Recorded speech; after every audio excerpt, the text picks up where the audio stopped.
नमस्कार, MB news देख रहे हैं। यहाँ पर मैं हूँ आपके साथ मुस्कान। स्वागत है आप सभी का राजधानी लाइव में। बात सबसे पहले राजधानी दिल्ली की करेंगे, जहाँ पर उत्तर पश्चिम में दिल्ली के जहांगीरपुरी इलाके में शनिवार को हनुमान जयंती पर निकाले गए जुलूस में पथराव के बाद हिंसा भड़क गई, जिसमें कई पुलिसकर्मी घायल हो गए। पुलिस ने कहा कि शाम 6 बजे हुई हिंसा के दौरान पथराव हुआ और कुछ वाहनों में आग लग गई थी। एक अधिकारी ने बताया कि अब तक मिली जानकारी के अनुसार करीब 5 से 6 पुलिसकर्मी और 2 लोग घायल हो गए हैं।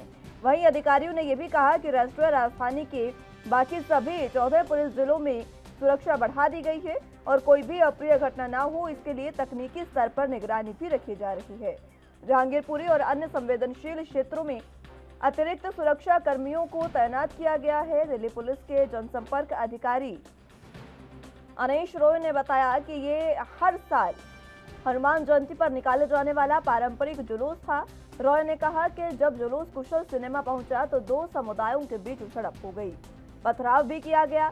उन्होंने कहा कि जुलूस के साथ तैनात पुलिसकर्मियों ने हस्तक्षेप किया और स्थिति को नियंत्रण में लाया गया, लेकिन पथराव के कारण कुछ पुलिसकर्मी घायल हो गए और उन्हें इलाज के लिए अस्पताल में ले जाया गया। रॉय ने कहा कि स्थिति नियंत्रण में है, सभी वरिष्ठ अधिकारी मौके पर हैं। क्योंकि यह संवेदनशील क्षेत्र है, इसलिए अतिरिक्त पुलिस बल की भी तैनाती कर दी गई है।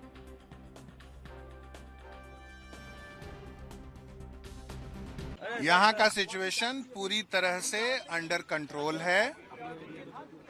जो छोटा झगड़ा हुआ था वो कंटेन कर लिया गया है। जो जहांगीरपुरी के नागरिक हैं उनसे हम गली गली जाकर, घर घर जाकर ये रिक्वेस्ट कर रहे हैं कि अमन चैन शांति बनाए रखें, सौहार्दपूर्ण वातावरण बनाए रखें। पुलिस एडिक्वेट संख्या में हम सब यहाँ मौजूद हैं और सिचुएशन को किसी भी तरह का कोई भी अगर असामाजिक तत्व ये चाहे कि हम सिचुएशन को गड़बड़ कर दें या अफवाह फैला दें, उसको हम कंटेन करने के लिए यहाँ पर मौजूद हैं। और जब तक पूरी तरह से शांति व्यवस्था और जरा सा कोई शक सुबह भी खत्म नहीं हो जाता, तब तक हम यहाँ पे रहेंगे।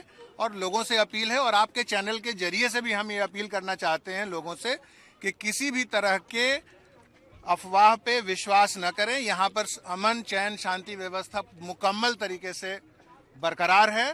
पुलिस यहाँ पर मौजूद है और कोई ग्रुप या कोई भी असामाजिक तत्व किसी भी तरह की कोई गड़बड़ी पैदा नहीं कर पाएगा।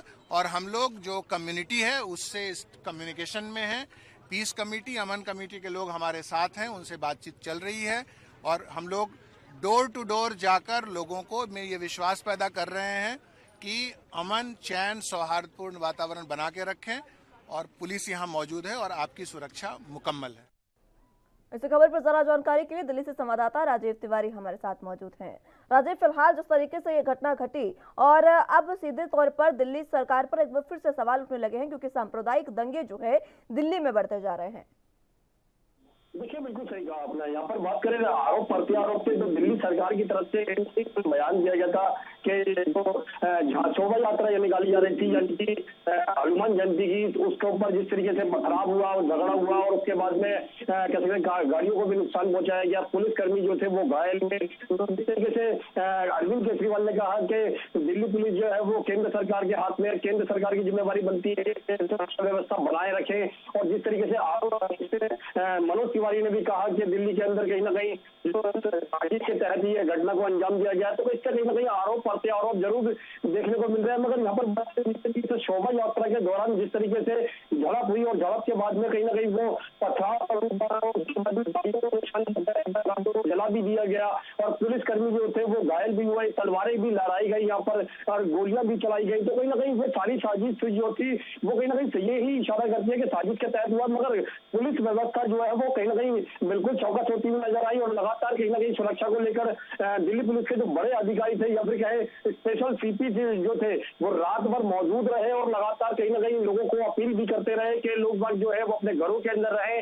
सुरक्षा के लिए दिल्ली पुलिस मौजूद है और दिल्ली पुलिस की तरफ से दिल्ली के जहांगीरपुरी इलाके के अंदर लगाई जा चुकी है। रात भर एक छावनी के तौर पर जहांगीरपुरी को बदला जा चुका था, मगर लगातार कहीं ना कहीं जो आरोप प्रत्यारोप देखते हुए गलत चीज है। मगर यहाँ पर बात करें जिस तरीके से शोभा यात्रा के दौरान झड़प हुई और उसके अंदर जो है वो घायल, जो पुलिसकर्मी भी घायल हुए, मगर उसके लिए कहीं ना कहीं रही है या फिर इस तरीके की घटना को अंजाम दिया है, ये जांच जांच के अंदर ही दिल्ली पुलिस स्पष्ट कर पाएगी कि 3 लोगों के द्वारा इस घटना को अंजाम दिया गया था। मगर दिल्ली के अंदर सुरक्षा व्यवस्था कैंपस की बात करें या फिर जहांगीरपुरी इलाके की बात करें या फिर दिल्ली के तमाम बॉर्डरों की बात करें, दिल्ली के अंदर दिल्ली पुलिस जो है वो लगातार मौजूद होती हुई नजर आ रही है। जनता से भी अपील की जा रही है कि जनता जो है वो अपने घरों के अंदर महफूज रहे। और यहाँ पर बात करें किसी भी तत्व की, जिस तरीके से घटना को अंजाम दिया गया और कहीं ना कहीं लोगों को गुमराह करने के लिए कहा जा रहा है कि सोशल मीडिया के माध्यम से गुमराह ना किया जाए और लोग बात जागरूक रहे। मगर दिल्ली पुलिस जिस तरीके से रात भर कोशिश करती रही, उससे साफ जाहिर है दिल्ली पुलिस अपनी तरफ से पूरी कोशिश करती हुई नजर आ रही है। जी, घटना हुई क्या, विस्तार से बताएं किस तरीके से हुई और अभी तक किन आरोपी को क्या कुछ गिरफ्तार किया गया, किन दोषियों को गिरफ्तार किया गया, क्या कुछ अपडेट है इसमें? देखिए बिल्कुल बता जी, कल जहांगीरपुरी इलाके के अंदर जिस तरीके से घटना थी, यानी कि शोभा यात्रा निकाली थी यानी कि हनुमान जयंती के उपलक्ष्य में, मगर इस शोभा यात्रा के अंदर लगभग कह सकते 10 से 12 शोभा यात्रा निकाली जा रही थी। जो लास्ट की झांकी थी उसके अंदर कहीं ना कहीं कुछ जो कहते हैं जो राहगीर थे या फिर कहें जो लोग थे, उनके द्वारा कहीं ना कहीं उस झांकी के दौरान कोई जो झड़प हुई थी और जो तूतू मैमा हुई थी, मगर वही तूतू मैमा बहुत ज्यादा रूप लेती नजर आई। उसके बाद पथराव भी हुआ और उस गाड़ी के जा रही थी उसको भी तोड़ा गया और उसके बाद में जो पथराव देखने को मिला और उस 2 गुटों के अंदर बदलता नजर आया ये सारा वाकया। मगर इसको लेकर कहीं ना कहीं दिल्ली पुलिस के जो अधिकारी जो उस समय झांकी के दौरान पर जो मौजूद थे वो कहीं ना कहीं घायल हुए। इसके अंदर उन्होंने बहुत ज्यादा कंट्रोल करने की कोशिश करी मगर वो कंट्रोल नहीं कर पाए क्योंकि हादसा कुछ ज्यादा ही बड़ा होता चला गया। और दिल्ली पुलिस के द्वारा जो आला अधिकारी आए उस समय भी कहीं ना कहीं स्थिति को कंट्रोल करने की कोशिश की गई। दिल्ली पुलिस के द्वारा आंसू गैस का भी इस्तेमाल किया गया ताकि लोगों को जो तितर बितर किया जा सके। मगर जो घटना जो 2 गुटों के अंदर बदलती नजर आई उससे कहीं ना कहीं दिल्ली पुलिस की मुश्किलें जरूर खड़ी होती नजर आई थी। मगर दिल्ली पुलिस की तरफ से आप बिल्कुल रात भर कहीं ना कहीं छावनी के तौर पर जहांगीरपुरी इलाके को बदल दिया गया था। रात भर अधिकारी जो मौजूद रहे और लगातार कहीं ना कहीं करते रहे। मगर अभी की बात करें, सुबह की बात करें तो सुबह भी दिल्ली पुलिस के जो अधिकारी हैं या फिर कहें दिल्ली पुलिस की जो टीमें हैं वो लगातार अभी भी जहांगीरपुरी इलाके के अंदर मौजूद है। जी ठीक है, पुलिस की टीमें अभी भी मौजूद हैं और गृह मंत्री अमित शाह ने भी जांच के आदेश दिए हैं। सीएम केजरीवाल ने भी कई बातें कही है, क्या कुछ उन्होंने अपडेट दिया?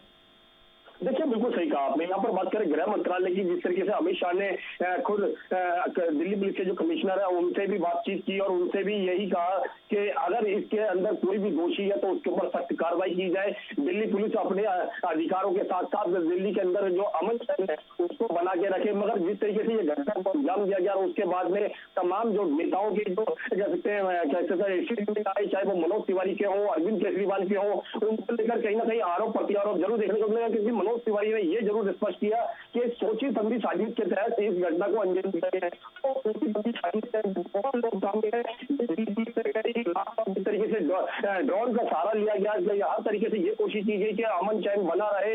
मगर दिल्ली पुलिस कोशिश भी करती नजर आ रही है और जितने भी आसपास सीसीटीवी कैमरे लगे हुए हैं उनकी भी जांच की जाएगी कि किन लोगों के द्वारा इस घटना को अंजाम दिया गया था, कौन इसमें शामिल थे और जो वीडियो वायरल के अंदर जो तलवारें लहराते हुए लोग नजर आ रहे हैं वो लोग कौन है। इसके ऊपर जो स्पेशल सीपी है वो खास तौर पर इस घटना के ऊपर अंजाम के ऊपर अपनी निगाहें बना के बैठे हुए हैं और लगातार कहीं ना कहीं कोशिश की जा रही है कि कोई भी लोग इसमें दोषी होंगे उनके ऊपर सख्त कार्रवाई की जाएगी। राजीव, घटनास्थल पर इस समय किस तरीके के हालात हैं? देखिए बिल्कुल सही कहा आपने। जहांगीरपुरी इलाके की बात करें जी, जहाँ पर झांकी निकाली जा रही थी, जिस समय कहीं ना कहीं कल ये वारदात देखने को मिली, अब जो अमन चैन है वो बिल्कुल कायम है।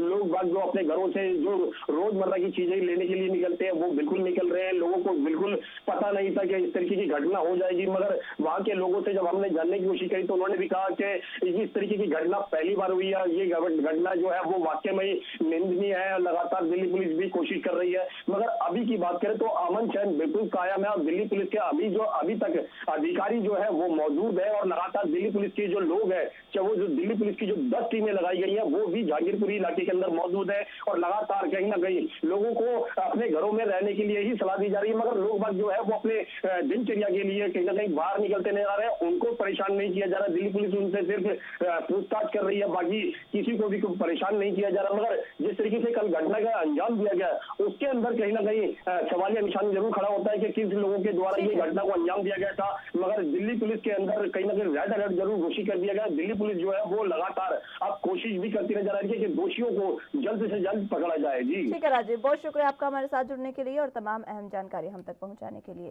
तो अगली खबर की रुख कर लेते हैं।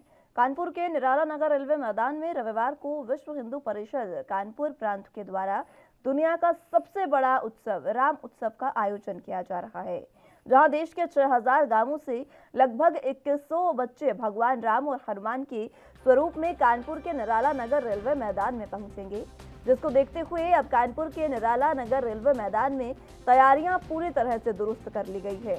आपको बता दें कि इस कार्यक्रम में मुख्य आकर्षण के रूप में पुष्पक विमान तैयार किया गया है, जिसमें 2100 भगवान राम और हनुमान के स्वरूप मंच पर मंचासीन होंगे। तो साथ ही साथ इस कार्यक्रम में देश के बड़े ऋषि मुनि और संत महात्मा भी मौजूद होंगे। तो वहीं शिव गर्जना के साथ साथ सांस्कृतिक कार्यक्रमों के भी आयोजन इसमें किए जाएंगे।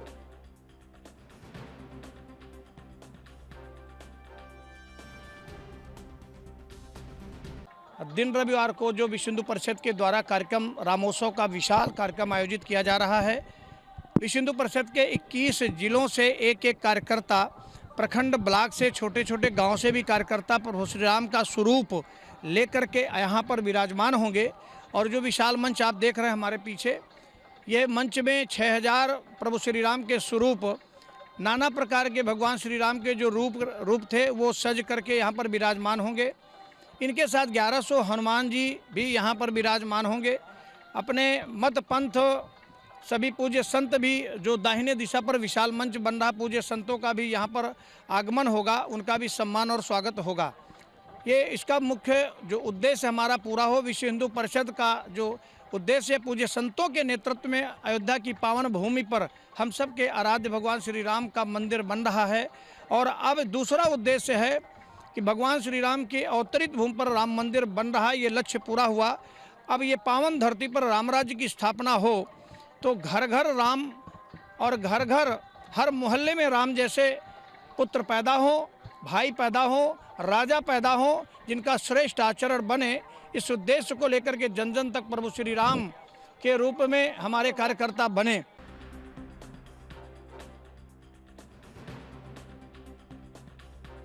इसी खबर पर ज्यादा जानकारी के लिए कानपुर से संवाददाता अनुज हमारे साथ मौजूद हैं।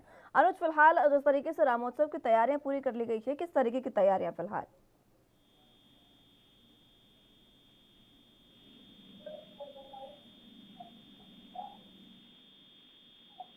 अनुज, आवाज मिल पा रही है आपको?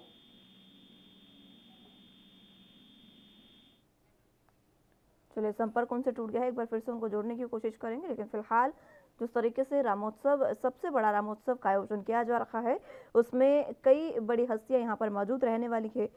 इसी के साथ 2100 भगवान राम और हनुमान के स्वरूप मंच पर मंचासीन भी होंगे, जिसके लिए पुष्पक विमान तैयार किया गया है। चलिए, अनुज हमारे साथ एक बार फिर से जुड़ चुके हैं। अनुज, आवाज मिल पा रही है आपको? जी बिल्कुल जी अनुज, फिलहाल जिस तरीके से रामोत्सव, सबसे बड़े रामोत्सव कार्यक्रम का आयोजन जो है वो अब कानपुर में किया जा रहा है, किस तरीके से तैयारियां फिलहाल? देखिए, सबसे बड़ी बात मैं कहना चाहूँगा, जिस तरह से चीजें चल रही हैं और जिस तरह से पुनः दोबारा बीजेपी की सरकार उत्तर प्रदेश के अंदर बनी है और उत्तर प्रदेश सरकार बनने के बाद चीजें स्पष्ट हो पाई हैं। और उसी के साथ साथ ये राम का जो रामोत्सव मनाया जा रहा है उत्तर प्रदेश के अंदर, साथ साथ कानपुर के अंदर की अगर हम बात करते हैं तो कानपुर के अंदर भी एक बड़ी चीज है, क्योंकि चीजें एकदम क्लियर हो चुकी हैं। और राम जी का ये जो स्वरूप है, लगभग 6000 के राम के स्वरूप में आएंगे यहाँ पर। और 6000 के विभिन्न विभिन्न रूप में जो राम का स्वरूप होगा वो यहाँ पर किया जाएगा। इसके अलावा लगभग 11 तो जो वो हनुमान जी के स्वरूप यहाँ पर रखे जाएंगे। और ये बहुत बड़ा मंच यहाँ पर बनाया गया उत्तर प्रदेश कानपुर के अंदर ले जाकर के। और आपको एक चीज स्पष्ट और करना चाहूंगा कि लगभग आसपास के जो 21 जिले हैं उस जिलों से चीजों को लाया जाएगा और छोटे छोटे राम जी के स्वरूप को लेकर के और विभिन्न वाहनों से लेकर के यहाँ पर लेके आया जाएगा और यहाँ पर स्थान दिया जाएगा और छोटे छोटे हनुमान जी का भी स्वरूप यहाँ पर बनाया जाएगा। ये सब चीजें बहुत विहंगम दृश्य यहाँ पर कानपुर के अंदर होगा और जिस तरह सरकार बनी है, देखिए ये बात स्पष्ट हो चुकी है कि उत्तर प्रदेश की जो सरकार है वो कहीं ना कहीं से पुरानी वही वाली सरकार है, लेकिन उसकी चीजें कुछ बदल चुकी हैं। ये चीजें बिल्कुल स्पष्ट हो चुकी हैं। और इस पर अगर जो आज तैयारियां चल रही हैं, बहुत तेजी से चल रही हैं। कुछ ही मिनट या कुछ ही घंटे बचते हैं वहां, क्योंकि वाहन आने शुरू हो चुके हैं इस स्थान पर, और वाहन आने के साथ ही साथ यहाँ पर चीजें भी स्पष्ट हो चुकी हैं। और जल्द ही ये वो विहंगम जिसकी मैं बात कर रहा हूँ वो यहाँ पर मंच पे देखा जा सकता है। मुस्कान। ठीक है अनुज, मैं लौटूंगी एक बार फिर से आपके पास, जानकारी आपसे लेते रहेंगे। फिलहाल वक्त एक छोटे से ब्रेक का है, फौरन हाजिर होंगे।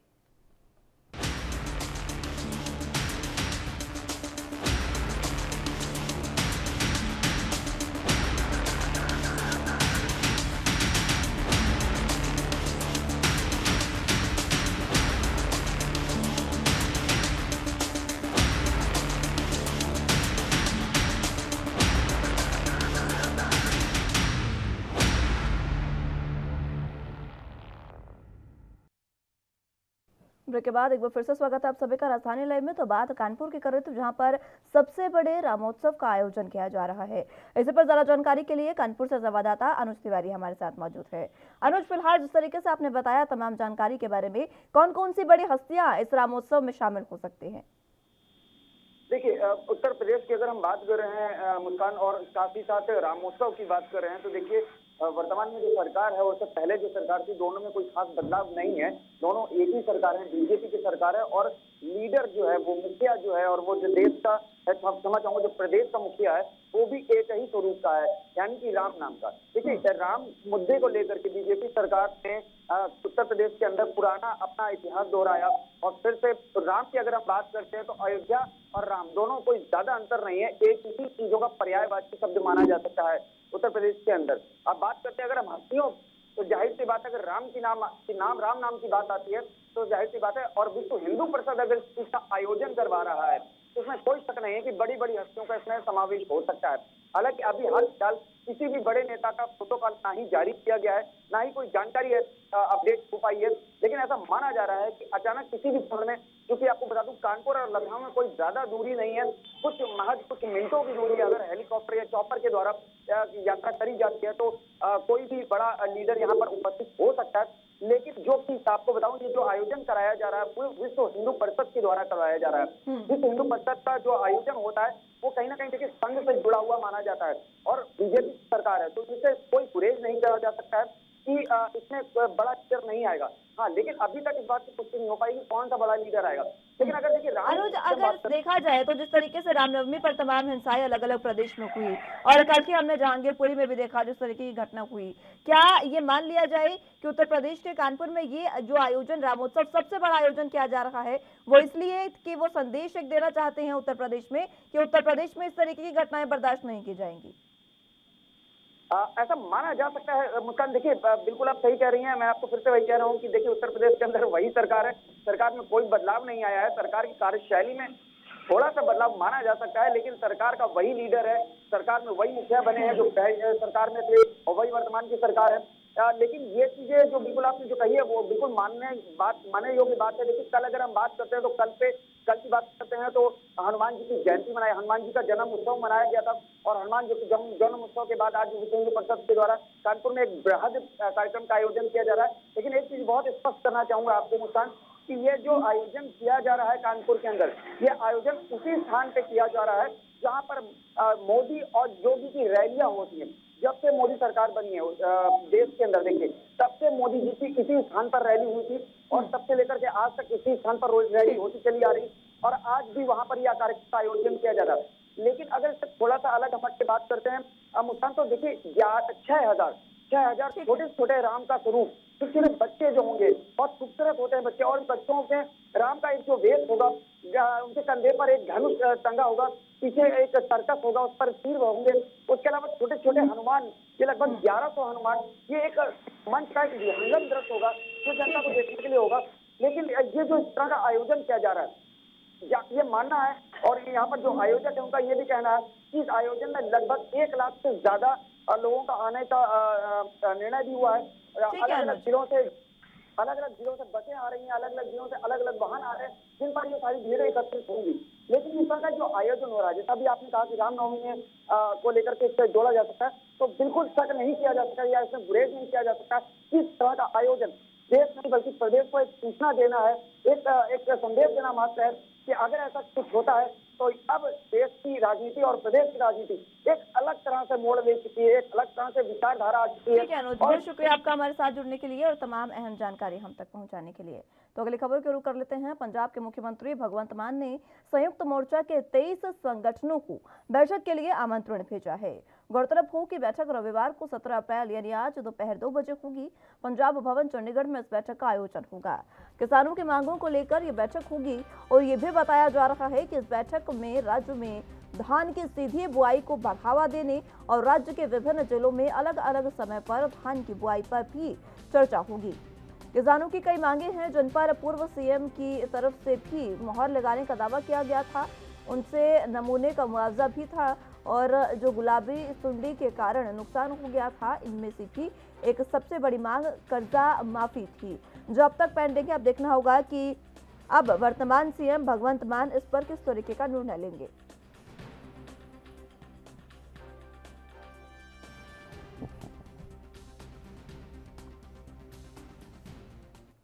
इसी खबर पर ज्यादा जानकारी के लिए चंडीगढ़ से संवाददाता अमित हमारे साथ मौजूद हैं। अमित, फिलहाल जिस तरीके से भगवंत मान आज बैठक करने वाले हैं तमाम किसान जत्थेबंदियों के साथ, किस तरीके से ये बैठक अहम मानी जाए? जी उसे मतलब देखिए कि अगर हम आज की बैठक ये काफी अहम हो गया। आपको बता दें कि इससे पहले पंजाब के मुख्यमंत्री भगवंत मान पंजाब की सबसे बड़ी किसान जत्थेबंदी भारतीय किसान यूनियन उपग्रह के साथ मीटिंग कर चुके हैं।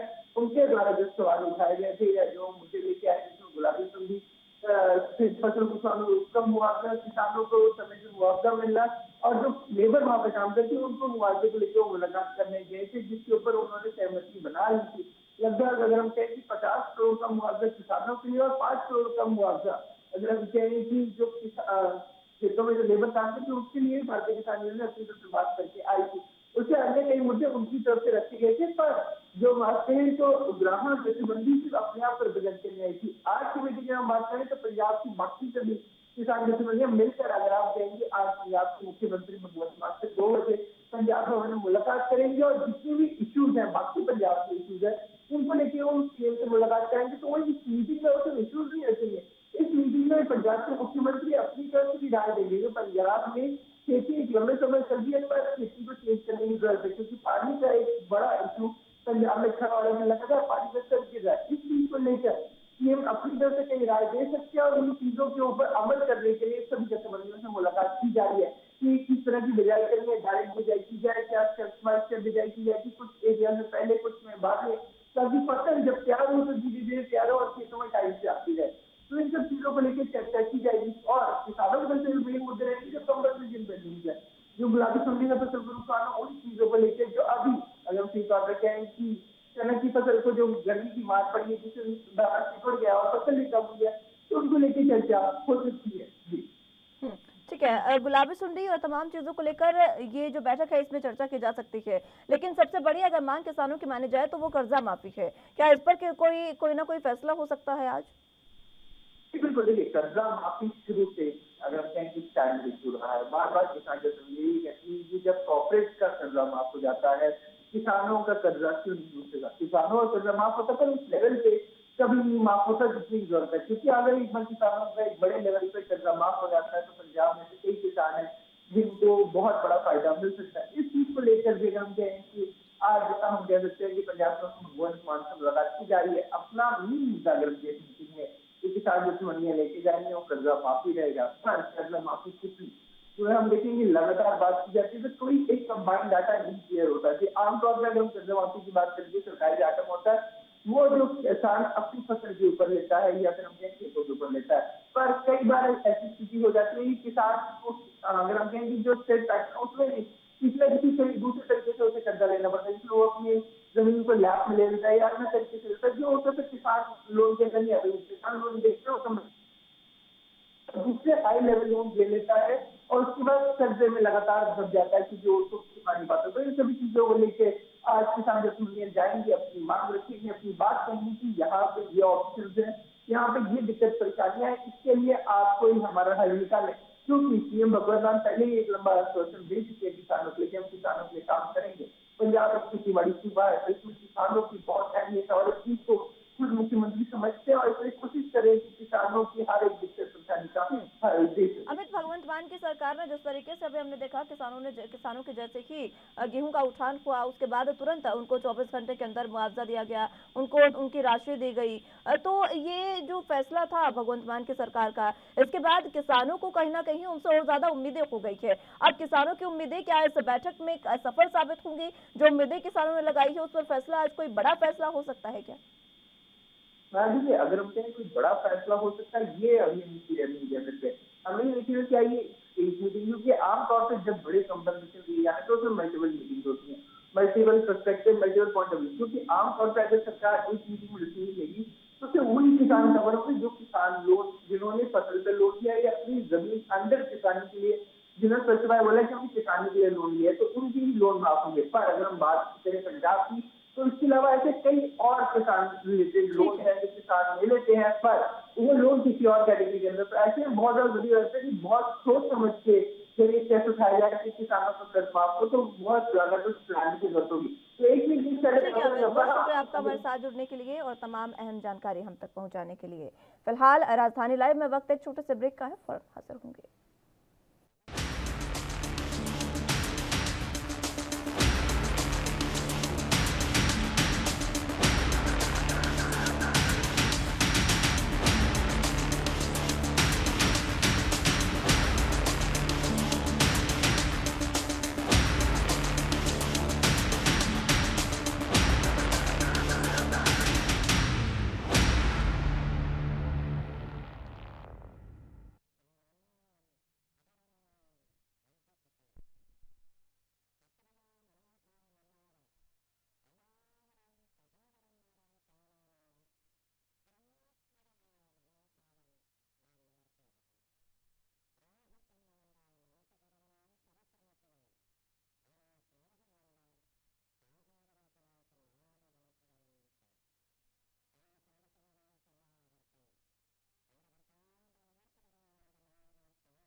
दिल्ली के जहांगीरपुर में हनुमान जयंती पर हिंसा, अमित शाह ने पुलिस अधिकारियों से बात कर जांच के दिया आदेश। केजरीवाल बोले घटना बेहद निंदनीय है।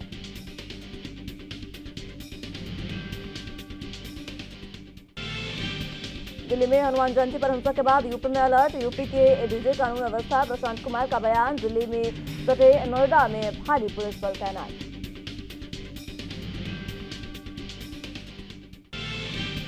पंजाब में 32 IAS अधिकारियों का तबादला, पंजाब सरकार ने जारी किया आदेश। कृष्ण कुमार को जलापूर्ति विभाग के साथ मिला खनन विभाग।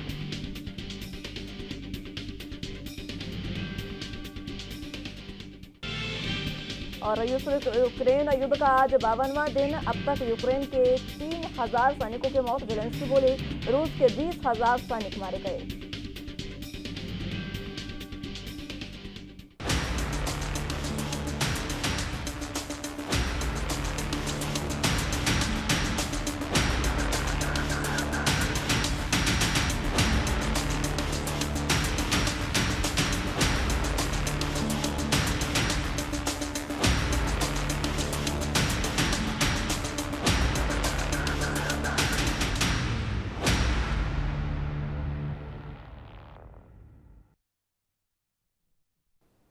ब्रेक के बाद एक बार फिर से स्वागत है आप सभी का राजधानी लाइव में। महाराष्ट्र के कोल्हापुर उत्तर विधानसभा के उपचुनाव के में कांग्रेस उम्मीदवार जयश्री जाधव ने जीत हासिल की है। उन्होंने बीजेपी उम्मीदवार सत्यजीत कदम को करीब 18,000 से ज्यादा मतों से हराया है। इस जीत में महाविकास आघाड़ी गठबंधन सरकार को नई संजीवनी मिली है।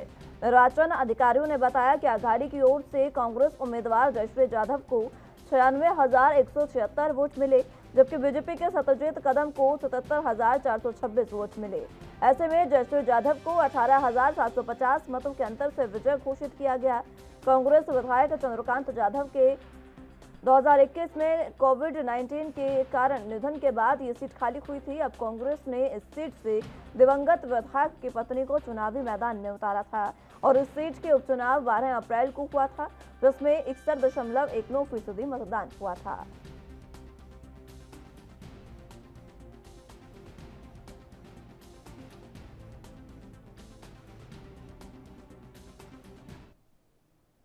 इसी खबर पर ज्यादा जानकारी के लिए मुंबई से संवाददाता सत्यप्रकाश सोनी हमारे साथ मौजूद हैं। सत्यप्रकाश, फिलहाल जिस तरीके से जीत हासिल की है कोल्हापुर में कांग्रेस ने, अब एक संजीवनी बूटी का काम किया है इसने महाविकास अघाड़ी सरकार के लिए। बिल्कुल मुस्कान जी, देखिए कोल्हापुर के उत्तर विधानसभा सीट को लेकर जिस तरह से आवाज लगाई जा रही थी कि देश के 5 राज्यों में जिस तरह से बीजेपी की जीत हुई थी, उसको लेकर कहीं न कहीं बीजेपी के तमाम उम्मीदवारों की जो है हौसले बुलंद हो गया। ठीक उसी तरह से कोल्हापुर में भी बीजेपी की जीत हासिल होगी, इस तरह का बयानबाजी लगातार चल रही थी। हालांकि चंद्रकांत पाटिल को भाजपा की तरफ से नेतृत्व दिया गया था और जबकि नाना पटेल को कांग्रेस की तरफ से नेतृत्व दिया गया था कि किस तरह से अपने अपने उम्मीदवारों को जीत हासिल करवाने में अहम भूमिका निभाए।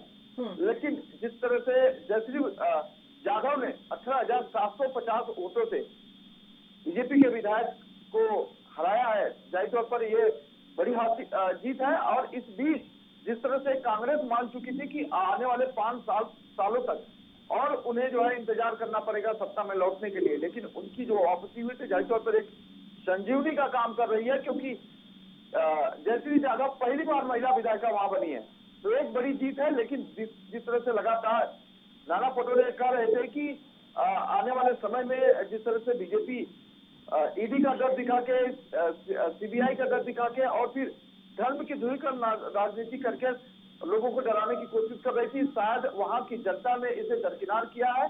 अब जो है बीजेपी के करारा मुंह तोड़ जवाब दिया, तो जाहिर पर इस वजह से उनकी जो जीत हुई है, फिलहाल इस जीत को उन्होंने जो है जवाबी कार्रवाई के तौर पे मान रहे हैं। ठीक है, ये जीत तो कांग्रेस को मिली है और कांग्रेस को मामूली जीत नहीं है, बहुत ज्यादा मतों से जीत मिली है। इसको लेकर अब बीजेपी क्या कुछ प्रतिक्रिया दे रही है? देखिए, बीजेपी की तरफ से महाराष्ट्र प्रदेश अध्यक्ष चंद्रकांत पाटिल ने कहा था कि अगर बीजेपी का उम्मीदवार यहाँ से नहीं जीतता है तो वह हिमालय का शरण ले लेंगे, यानी कि ओवर कॉन्फिडेंट था कि उनका कैंडिडेट जीतेगा ही। लेकिन इस बार ऐसा नहीं हुआ, क्योंकि जिस तरह से देश में राजनीति, धर्म की राजनीति चल रही है, उसको लेकर कहीं न कहीं जनता भी जागरूक है, समझ रही है। शायद यही वजह है कि कोल्हापुर में कांग्रेस की बड़ी जीत हुई है और बीजेपी की हार हुई है, जबकि बीजेपी के तमाम नेता इस चुनाव प्रचार में गए थे। बीजेपी के कई बड़े नेता, चाहे वो देवेंद्र फडणवीस हो, चाहे चंद्रकांत पाटिल हो या तमाम अन्य बड़े नेता हो, सभी लोगों ने वहां प्रचार प्रसार किया, लेकिन उनकी हार हुई थे। जाहिर तौर पर अब कांग्रेस के अलावा राष्ट्रवादी कांग्रेस पार्टी की तरफ से चंद्रकांत पाटिल को टिकट भेजा गया है कि आप जो है हिमालय का शरण लीजिए, आपके लिए कोई दिक्कत ना हो, इसलिए हमने आपका टिकट बुक करवा दिया। इस तरह की बातें कही जा रही है। राजनीति इसको लेकर एक बार फिर से गर्मा गई है महाराष्ट्र में, क्या कुछ जानकारी? बिल्कुल, देखिए मुस्कान जी, लगातार मुंबई, खासकर महाराष्ट्र में जिस तरह से लगातार धर्म की राजनीति चल रही है, अभी तो लाउड स्पीकर की राजनीति चल रही है, हनुमान चालीसा की राजनीति चल रही है। ऐसे में लोगों को जहन में एक ही बात है कि आखिरकार इतनी ओछी राजनीति कैसे हो सकती है कि सत्ता में वापस लौटने के लिए धर्म का सहारा लिया जा रहा है, जबकि मूलभूत सुविधाओं या अन्य जो समस्याएं हैं उस पर कोई चर्चा विषय नहीं हो रहा है। इस विषय को लेकर आदित्य ठाकरे ने भी कहा था कि अगर लोगों को स्पीकर से बात करनी है, लाउड स्पीकर बजाना है, तो समस्याओं को लेकर लाउड स्पीकर बजाए, मूलभूत सुविधाओं को लेकर अपनी बातें कहे, न कि हनुमान चालीसा या फिर लाउड स्पीकर को लेकर अजान की बात करे। तो कहीं न कहीं पूरा इर्द गिर्द जो मामला घूम रहा है वो धर्म की राजनीति को लेकर घूम रहा है। इस तरह की इस तमाम चीजों से परे कोल्हापुर के लोगों ने जो है कहीं न कहीं कांग्रेस को साथ दिया और कांग्रेस के उम्मीदवार जो है जयश्री को भारी मतों से विजय बनाया। कांग्रेस जिस तरीके से जीती है, इसको लेकर अब शिवसेना और एनसीपी का क्या कुछ कहना है? जाहिर तौर पर महाविकास अघाड़ी सरकार में कांग्रेस, शिवसेना और एनसीपी की जो गठबंधन है, ऐसे में एक बल मिला है और आने वाले समय में इसी बल के चलते जो है कहीं कहीं कांग्रेस के जो नेताओं के हौसले परस्त थे अब वो कहीं बुलंद हो गए हैं। आने वाले समय में जाहिर तौर पर मुंबई महानगर पालिका जब चुनाव होगा तो कहीं न कहीं इसका भी फायदा कांग्रेस को मिल सकता है, महाविकास आघाड़ी सरकार को भी मिल सकता है। ठीक है सत्य प्रकाश, बहुत शुक्रिया आपका हमारे साथ जुड़ने के लिए और तमाम अहम जानकारी हम तक पहुंचाने के लिए।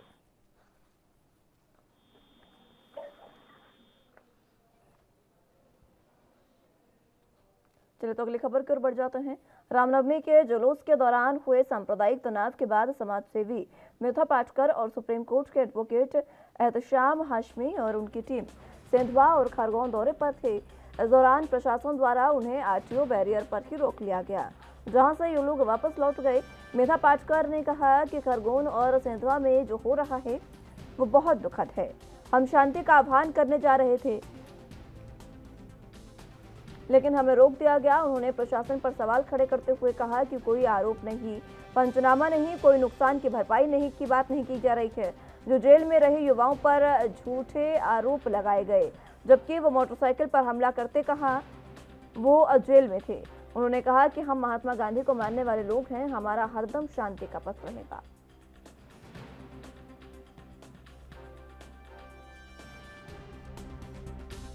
आज जो खरगोन और बड़वानी ज़िले में हो रहा है वो बहुत ही दुखद है। भाईचारे से आपस में रिश्ता बनाकर रहने वाले, मुहर्रम में हिंदू समाज ताजे लगाता है और रामनवमी के जुलूस पर मुस्लिम समाज के लोग फूल बरसाते हैं। ऐसे रिश्तों को तोड़ने की बात आज जो हो रही है समाज के जिन भी हिंसक लोगों से, वो हम नहीं मानते हैं कि देश को बचा पाएंगे, बर्बाद कर पाएंगे। और इसको प्रशासन ने जिस प्रकार से हैंडल करना है वो हो रहा है कि नहीं, ये देखना हमारा फर्ज बनता है। और शांति का ऐलान करना हम लोग चाहते हैं देश में, जहाँ भी दंगे हो।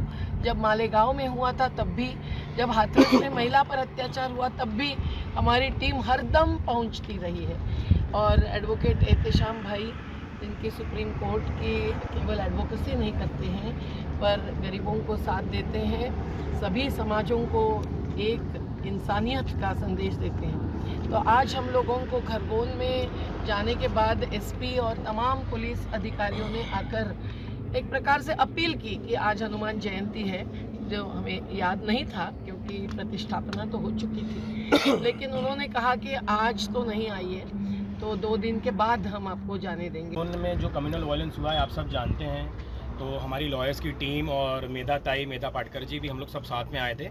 बल्कि प्रशासन ने हम लोगों को जाने नहीं दिया, किसी भी विक्टिम से मिलने नहीं दिया। और अब हम हाई कोर्ट अप्रोच करने की तैयारी करेंगे। एक लॉयर को भी और एक समाज सेविका को भी अगर जाने नहीं दिया जाएगा तो समाज में आप क्या मैसेज देना चाहते हैं? हम लोग तो यहाँ पे शांति स्थापित तो यही मैसेज लेके आए थे। और जिनका भी नुकसान हुआ है, चाहे वो किसी भी कम्युनिटी से हो, हमने दोनों कम्युनिटी के लोगों से बात करी। अभी एक जगह रुक के हम लोग, दीदी ने चाय पी, तो वहाँ पे सामने एक पंडित जी, उनकी शॉप है चाय नाश्ते की, उसके सामने एक टायर वाले हैं, भाईजान है, उनकी शॉप है। उन दोनों से हमने बात करी तो उन दोनों ने हमें यही बताया कि कोई भी बुजुर्ग आदमी इन्वॉल्व नहीं था, सब यंग लड़के थे जो भी वायलेंस हुआ इसमें इन्वॉल्व थे। इसका मतलब ये है कि उनको भड़काया गया है एक दूसरे के खिलाफ, हिंदू को मुसलमानों के खिलाफ, मुसलमानों को हिंदू के खिलाफ, और एक माहौल तैयार किया। इसी खबर पर जरा जानकारी के लिए इंदौर से संवाददाता गणेश तिवारी हमारे साथ मौजूद हैं। गणेश, फिलहाल जिस तरीके से ये तमाम घटना हुई है, क्या कुछ इसको लेकर अहम जानकारी?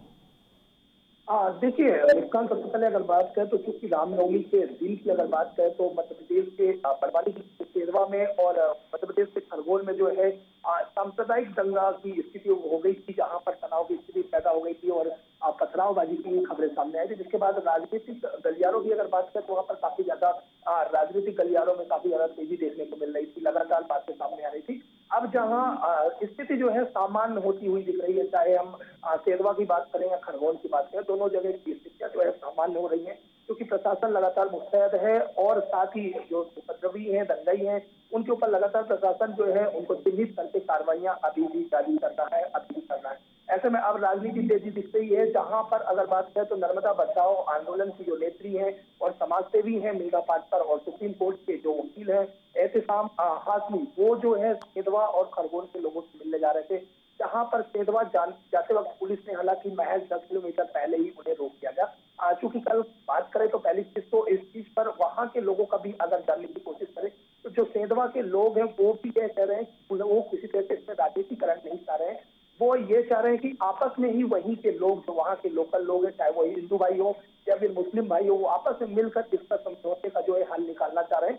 क्योंकि सेंधवा और खरगोन दोनों जगह स्थितियां सामान्य हो चुकी हैं, नॉर्मल हो चुकी हैं। अब किसी तरह से ऐसी उपद्रव की खबरें नहीं आ रही हैं और प्रशासन लगातार मुस्तैद है। तो लगातार अब जो राजनीतिकरण किया जा रहा है, तरह तरह के लोग जो है वहां पर मिलने जा रहे हैं, एक पक्ष से विशेष वर्ग से मिलने जा रहे हैं। ऐसे में कल हनुमान जयंती की भी हनुमान जयंती था। ऐसे में कई जगह जो है जो राम भक्त हैं, जो हनुमान भक्त है, वो हनुमान भक्ति में लीन थे। ऐसे में जहां पर राजनीतिकरण को देखते हुए जो मेधा पाटकर है वो वहां पर शांति की अपील करने, हालांकि जो मुस्लिम भाई थे उनसे मिलने जा रही थी, जहां पर प्रशासन ने हालांकि उन्हें रोक दिया है। जी मुस्कान, उन्हें रोकने का कारण क्या यही माना जाए, जिस तरीके से उन्होंने खुद कहा कि हनुमान जयंती है इसलिए उनको जाने नहीं दिया गया, या फिर ये समझा जाए कि उनको मिलने दिया नहीं जा रहा है मुस्लिम वर्ग से? देखिए, सबसे पहले अगर बात करें तो जहां सबसे बड़ी जो अभी वर्तमान में जो तूल पकड़ता हुआ जो बातें सामने आ रही हैं, वो 3 लोगों को जो है इस दंगे में जो है उनका नाम शामिल करने की बातों को आने के बाद जो है राजनीतिक गलियारों में काफी ज्यादा तेजी और हलचलें देखने को मिल रही हैं। क्योंकि अगर सेंधवा की बात करें तो सेंधवा में 3 ऐसे नौजवानों को भी जो है उस दंगे में शामिल किया गया। उनके नाम में भी पुलिस ने उनका नाम भी इस्तेमाल करके उनके घरों को भी तोड़ा गया है, जो लोग पहले से ही किसी अपराध में जो है जेल में बंद हैं। और उन तीनों विशेष वर्ग के जो है वो तीनों जो है विशेष वर्ग समुदाय से आते हैं। और उन तीनों का नाम आने के बाद जो है राजनीतिक गलियारे में काफी तेजी से जो है आलोचना भी हो रही है, सरकार और पुलिस प्रशासन की भी आलोचना हो रही है। जिसके बाद हालांकि मेघा पाटकर बात करें तो वो उन्हीं तीनों के घर के लोगों से मिलने जा रही थी। लेकिन प्रशासन ने हालांकि जो बयान दिया है, प्रशासन ने जो वजह बताई है, क्योंकि कल हनुमान जयंती थी, तो प्रशासन ने हनुमान जयंती का जो है वजह बताने के बाद ही प्रशासन ने यह भी निवेदन हालांकि किया है कि वो अन्य किसी दिन जरूर आ सकते हैं। लेकिन आज चूंकि हनुमान जयंती है और ऐसे में जो जहां वो जा रही है वहां पर पहले ही रामनवमी के दिन जो है जुलूस के दौरान जो है पथराव और ऐसी घटना हो चुकी है, सांप्रदायिक घटना।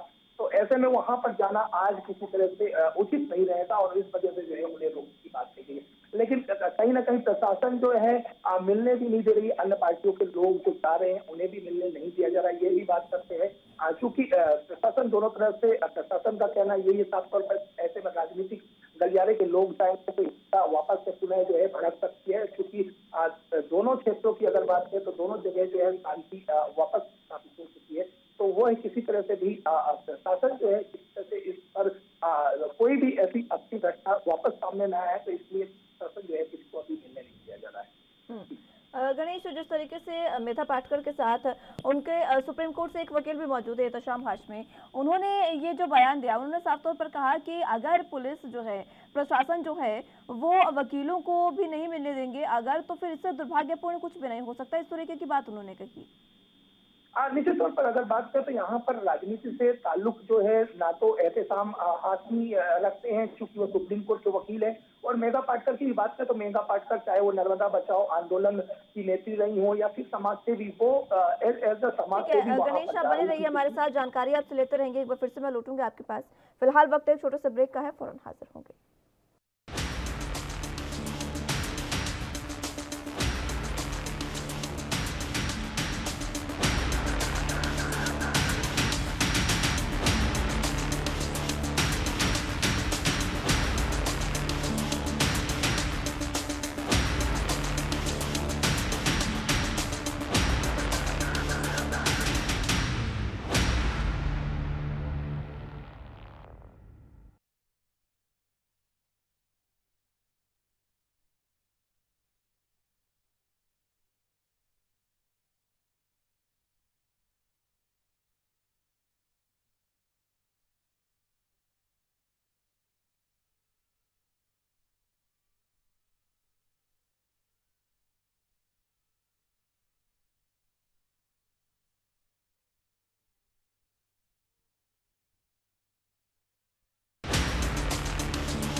ब्रेक के बाद एक बार फिर से स्वागत है आप सभी का राजधानी लाइव में। तो बात मध्य प्रदेश की कर रहे हैं, जहां पर जिस तरीके से मेधा पाटकर और उनके साथ सुप्रीम कोर्ट के वकील तमाम जब रामनवमी के दिन जुलूस निकला, उस दिन पथराव हुआ, उनके पीड़ितों से मिलने पहुंचे, लेकिन उनको मिलने नहीं दिया गया। इसी पर ज्यादा जानकारी के लिए इंदौर से संवाददाता गणेश हमारे साथ मौजूद हैं। गणेश, फिलहाल जिस तरीके से इतिहास आशमी का जिस तरीके से बयान सामने आया, उसको लेकर आप कुछ कह रहे थे, अपनी बात पूरी करें। निश्चित तौर पर देखिए, एहतेसाम अगर बात करें तो किसी पार्टी से ताल्लुक नहीं रखते, क्योंकि वो सुप्रीम कोर्ट के अधिवक्ता हैं और ऐसे में निश्चित तौर पर उनको न मिलने देना कहीं ना कहीं प्रशासन की एक चूक भी नजर आ रही है। लेकिन जो प्रशासन ने जो हवाला दिया वो हनुमान जयंती का हवाला दिया, क्योंकि दोनों जगह अगर बात करें, देखिए मुस्कान, तो दोनों जगह सांप्रदायिक दंगे हो चुके हैं, वो भी धार्मिक दिन पर ही हुए हैं, जिस दिन जो है रामनवमी थी। तो ऐसे में हालांकि प्रशासन भी अपनी जगह एक जो उन्होंने स्टेप लिया है, चूंकि ऐसे में अगर किसी परिवार से सांप्रदायिक जो जहां पर दंगा हो चुका है और ऐसे में किसी भी परिवार से लोग मिलेंगे तो कहीं ना कहीं एक बार भी उन्हें भी जो सांप्रदायिक दंगा हो सकता है, उसको देखते हुए प्रशासन ने हालांकि उस कल की बात करें जो हनुमान जयंती के रोकने की कोशिश की है। लेकिन एक तरह से देखें तो चूंकि प्रशासन ने जो हवाला दिया, ये हवाला जो है राजनीतिक कलाकारों के लिए या फिर राजनेताओं के लिए हो सकता है, क्योंकि एहतेसाम हाशमी जो है वकील है और एक वकील जो है और एक समाज से भी कहीं भी आ और जा सकता है, किसी से भी मिल सकता है। क्योंकि एहतेसाम हाशमी का भी यही साफ तौर पर कहना है कि कुछ न कुछ सेडमा और खरगोन में गलत जरूर हुआ है, तभी जो है उन्हें इस तरह से रोका गया है और उन्हें नहीं मिलने दिया जा रहा है। और वहीं उन्होंने हाईकोर्ट में जाने की बात भी कही। तो ये देखने वाली बात है और सोचने वाली बात है कि हालांकि प्रशासन ने जो वजह बताई है, प्रशासन का भले ही कुछ भी कहना हो या प्रशासन ने कोई वजह बताई हो, लेकिन बीच रास्ते पे एक वकील को और समाजसेवी को ना जाने देना कहीं ना कहीं प्रशासन की भी कमी साफ तौर पर दिखती है। और क्योंकि प्रशासन एक तरह से और अपनी बातें छिपाने की कोशिश कर रहा है, क्योंकि हाल ही में 3 लोगों को ऐसा उन लोगों को भी इस घटनाक्रम में शामिल किया गया जो लोग पहले से ही जेल बंद है। उसके बाद राजनीतिक गलियारों में काफी ज्यादा इस बात को लेकर तूल पकड़ चुका है और राजनेताओं अगर बात करें जो विपक्षी दल है वो लगातार प्रशासन और मध्य प्रदेश सरकार के ऊपर जो है प्रश्न चिन्ह खड़ा कर रहे हैं। जी ठीक है गणेश, बहुत शुक्रिया आपका हमारे साथ जुड़ने के लिए और तमाम अहम जानकारी हम तक पहुंचाने के लिए। अगली खबर की रुख कर लेते हैं। कांग्रेस के खेमे में चल रही अटकलों के बीच अब लगातार राजनीति के बाजार में अफवाहों का दौर जारी है। ऐसे में कांग्रेस के दिग्गज नेता और उत्तराखंड के पूर्व मुख्यमंत्री हरीश रावत ने अब मोर्चा संभाला है। विधायकों में चल रही नाराजगी को लेकर हरीश रावत और सबके साथ समन्वय बनाने की कोशिश कर रहे हैं। हरीश रावत ने मीडिया से बातचीत में कहा कि सबसे पहले उत्तराखंड की भारतीय जनता पार्टी से ही उम्मीद करूंगा कि बीजेपी के मुखिया कांग्रेस के विधायक की सीट पर चुनाव न लड़कर अपनी ही पार्टी की किसी विधायक की सीट पर चुनाव लड़ें।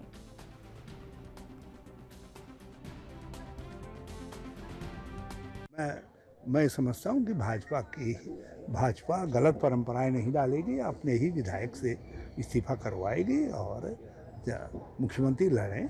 अच्छी बात है, अब लड़ना ही है उनको मुख्यमंत्री को चुनाव।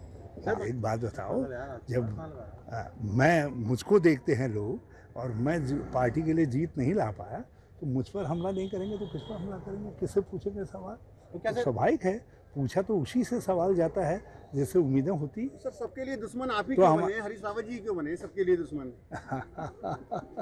मैं नहीं समझता कोई मुझे दुश्मन समझ रहा है, लेकिन यदि कोई है तो मैं समझता हूँ आप जैसे मित्र उसको सही राय दे देंगे। सर आप बाकी थोड़ी बहुत बातें होती हैं, इतनी एक अप्रत्याशित हार हुई है, उसके बाद थोड़ी बातें चर्चा में आती हैं।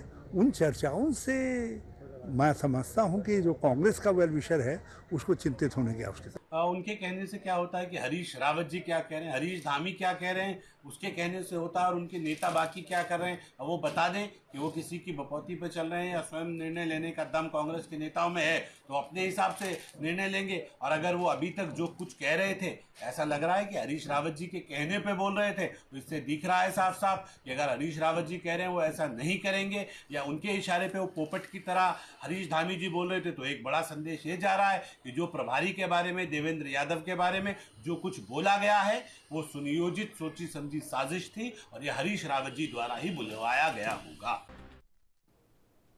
इस खबर पर ज्यादा जानकारी के लिए देहरादून से संवाददाता अमित चौधरी हमारे साथ मौजूद हैं।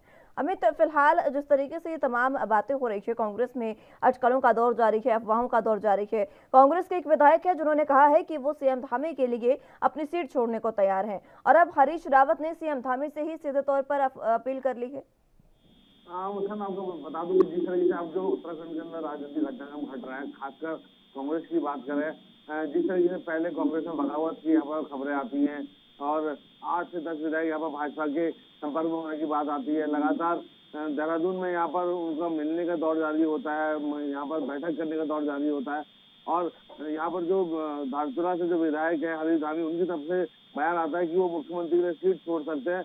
ये सारा घटनाक्रम के बाद अब एकाएक हरीश रावत की एंट्री होती है कांग्रेस की राजनीति में और उनकी तरफ से सभी चीजों को यहाँ पर सही करने की कोशिश की जाती है और उसको लेकर के हरीश रावत के द्वारा ये कहा गया है कि ये जो परंपरा है कि जो मुख्यमंत्री दूसरी सीट के व्यक्ति से यहाँ पर सीट खाली करवाता है, वो परंपरा भाजपा को रोकनी चाहिए। साफ तौर पे देखा जा सकता है कि हरीश रावत के आने के बाद से एक्टरों का दौर और तेज हो गया कि जो ये पूरा जो यहाँ पर मामला था, ये कहीं ना कहीं ये जो पूरा घटनाक्रम था, हरीश रावत कहीं ना कहीं इसके यहाँ मुख्य किरदार माने जा रहे हैं। हरीश धामी हरीश रावत के खेमे के व्यक्ति हैं, ये राजनीतिक जानकार जानते हैं और यहाँ पर हरीश रावत के कहने पे कहीं ना कहीं ये सारी चीजें हो सकती है, इस पे यहाँ पर संदेह जरूर हो सकता है। साथ ही उनकी तरफ से ये कहा गया अब भाजपा के लोग पूरे मुखर हो चुके हैं क्योंकि जो घटनाक्रम रहा है, जो पूरा राजनीतिक क्रम रहा है, उससे कहीं ना कहीं अब भाजपा हमलावर है और हरीश रावत को यहाँ पर पूरी तरीके से दोषी करार दिया जाता है। जी अमित, जिस तरीके से कांग्रेस के खुद के विधायक की बात कर रहे हैं कि वो सीएम धामी के लिए सीट छोड़ने को तैयार हैं, इसका मतलब ये है कि और सीएम धामी की से ही अपील की जा रही है हरीश रावत द्वारा कि आप उनकी सीट पर चुनाव मत लड़िए, आप सिर्फ बीजेपी के विधायक की सीट पर चुनाव लड़िए। लेकिन ये इसका साफ जाहिर ये होता है कि कांग्रेस अपने विधायकों को संभालने में समर्थ नहीं है, कांग्रेस अपने विधायकों को संभाल नहीं पा रही है, इसीलिए बीजेपी से अपील कर रही है कि आप ही चुनाव मत लड़िए। देखिए मुस्कान, बात करें जिस तरीके से कांग्रेस चुनाव लड़ती है और पूरे दमखम के साथ और पूरे ये दावा करती है कि वो यहाँ पर सत्ता बनाने जा रही है, लेकिन जिस तरीके से उसका हासिल होता है 19 विधायक केवल आते हैं, उसके बाद जो यहाँ पर कांग्रेस के अंदर जो यहाँ पर निराशा आती है, उसके बाद जिस तरीके से घटनाक्रम बनता है, नेता प्रतिपक्ष अध्यक्ष बनाए जाते हैं और हरीश रावत को कहीं ना कहीं यहाँ पर दरकिनार किया जाता है। हरीश रावत जानते हैं कि उत्तराखंड की राजनीति में उनको कैसे यहाँ पर सक्रिय रहना है और चुनाव ना जीतने के बाद किस तरीके से यहाँ पर चर्चाओं में बने रहना है। साफ तौर से यहाँ पर हरीश रावत की तरफ से जो दोषारोपण किया गया था, यहाँ के जो प्रदेश प्रभारी थे कांग्रेस के देवेंद्र यादव, उनसे कहीं ना कहीं यहाँ पर चीजें सामने आई थी और उसको लेकर के हरीश धामी ने भी देवेंद्र यादव को यहाँ पर दोषी करार दिया था। तमाम तरीके से जो ये पूरा घटनाक्रम रहा है यहाँ पर नाराजगी का लेकर के, यहाँ पर नेता प्रतिपक्ष यशपाल आर्या देहरादून मौजूद थे, प्रदेश अध्यक्ष मौजूद थे, उनसे उनकी मुलाकात हुई। उसके बाद लगातार जिस तरीके से नाराजगी की बात आई, हरीश रावत अब इसलिए कूद रहे हैं क्योंकि हरीश धामी ने उनके लिए भी यहाँ पर सीट छोड़ी थी जब वो उत्तराखंड में मुख्यमंत्री बने थे और उन्हीं के खेमे के बताए जाते हैं, उन्हीं के राजनीतिक हरीश रावत को अपना राजनीतिक गुरु मानते हैं, तो हरीश रावत का यहाँ पर कूदना लाजमी इसलिए बन जाता है क्योंकि उनके खेमे का कोई व्यक्ति अगर इस तरह की बातें करता तो उससे कांग्रेस की छवि धूमिल होती है। उसको लेकर हरीश रावत का बयान सामने आया है और एक समझाने की कोशिश की गई है बीजेपी को, लेकिन बीजेपी को यहाँ पर मौका मिल चुका है क्योंकि जो यहाँ पर घटनाक्रम रहा है पूरा राजनीतिक दौर में, उसको लेकर के अब भाजपा लगातार हरीश रावत पे यहाँ पर हमलावर है और उसको लेकर के तमाम बयानबाजी अभी आने वाले समय में और भी देखने को मिल सकती है। इसको लेकर बीजेपी की ओर से लगातार प्रतिक्रियाएं आ रही है और बीजेपी कांग्रेस को लगातार घेर रही है और कह रही है कि कांग्रेस में ही गुटबाजी का दौर खत्म नहीं होता। हाँ बिल्कुल, जिस तरीके का घटनाक्रम रहता है कांग्रेस के अंदर जो यहाँ पर बयानबाजी होती है, उसके बाद निश्चित तौर पर कांग्रेस ही नहीं, भाजपा ही नहीं, कोई और भी यहाँ पर पार्टी हो तो वो भी यही कहेगी क्योंकि लगातार नाराजगी की बातें आती हैं, बैठकों का दौर जारी होता है, बयानबाजी होती है, मुख्यमंत्री के लिए सीट छोड़ने की बातें होती हैं, तो खेमेबाजी और गुटबाजी जरूर है और उसको लेकर के भाजपा का जो यहाँ पर स्तर है वो लगातार गिरता जा रहा है। भाजपा माफी चाहूंगा, कांग्रेस का स्तर जो है लगातार गिरता जा रहा है। कांग्रेस में समझना होगा कि किस तरीके से यहाँ पर राजनीति में अपने आप को यहाँ पर जीवित रखना है, जनता के मुद्दे उठाने हैं, विपक्ष की भूमिका को निभाना है, वो सब ना करके लगातार कांग्रेस जिस तरीके से यहाँ पर अपने ही खेमेबाजी में यहाँ पर अभी मशगूल है और जिस तरीके से चीजें सामने आ रही उसको देखते हुए कांग्रेस को समझने की जरूरत है और आने वाले समय में कांग्रेस को मजबूत होने की जरूरत है। जी ठीक है अमित, बहुत शुक्रिया आपका हमारे साथ जुड़ने के लिए और तमाम अहम जानकारी हम तक पहुंचाने के लिए। फिलहाल राजधानी लाइव में मेरे साथ बस इतना ही। तमाम अहम खबरों के लिए आप देखते रहें एनबी न्यूज़।